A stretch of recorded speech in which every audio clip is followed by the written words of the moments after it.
ಕುಣಿಗಲ್ ತಾಲೂಕು ಬೆದರಿಕೆ ಹಾಕಿದ್ದಾರೆ ನಮ್ಮ ಮಾತನ್ನ ಕೇಳ್ಪಟ್ಟೆ.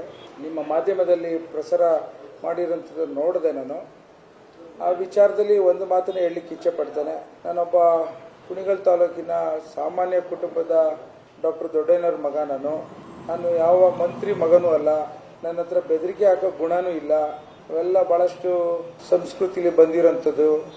ನಮ್ಮ ಮಾರ್ಗದರ್ಶಕರಾದಂಥ DK ಶಿವಕುಮಾರ್ ಸಾಹೇಬರು ಪಕ್ಷದ ಅಧ್ಯಕ್ಷರಾಗಿ ಒಬ್ಬ ಶಾಸಕರ ಚೌಕಟ್ಟೆಷ್ಟು ನಡವಳಿಕೆ ಯಾವ ರೀತಿ ಇರಬೇಕು ಅನ್ನೋದನ್ನ ಹೇಳ್ಕೊಟ್ಟಿರೋಂಥದ್ದು. ಸೊ ಹಾಗಾಗಿ ನಾನು ಪಕ್ಷದ ಚೌಕಟ್ಟಲ್ಲಿ ಒಬ್ಬ ಶಿಸ್ತಿನ ಸಿಪಾಯಿಯಾಗಿ ಕೆಲಸ ಮಾಡಿರೋಂಥ ಹಿನ್ನೆಲೆಯಲ್ಲಿ ನಾನು ಆ ಥರ ಯಾವುದೇ ರೀತಿಯಲ್ಲೂ ಗುಣಗಳನ್ನು ಇಲ್ಲ ಅಂತ ಹೇಳಲಿಕ್ಕೆ ಅವರು ಎಲ್ಲೋ ಒಂದು ಕಡೆ ಅದ್ರ ಬಗ್ಗೆ ತಿಳುವಳಿಕೆ ನಾನು ಹೇಳೋಷ್ಟು ದೊಡ್ಡನಲ್ಲ ಅವ್ರ ಕುಟುಂಬಕ್ಕೆ. ಇವತ್ತು ರಾಜಣ್ಣವ್ರ ಬಗ್ಗೆ ಅಪಾರವಾದ ಗೌರವ ಇದೆ.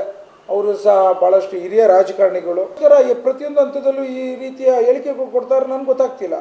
ನಾನು ಯಾವುದೇ ಕಾರಣಕ್ಕೂ ಎಷ್ಟೇ ಪ್ರವೋಕ್ ಮಾಡಿದ್ರು ನಾನು ಕಾಂಗ್ರೆಸ್ಸಿನ ಶಿಸ್ತಿನ ಸಿಪಾಯಿಯಾಗಿ ಕೆಲಸ ಮಾಡ್ತೇನೆ.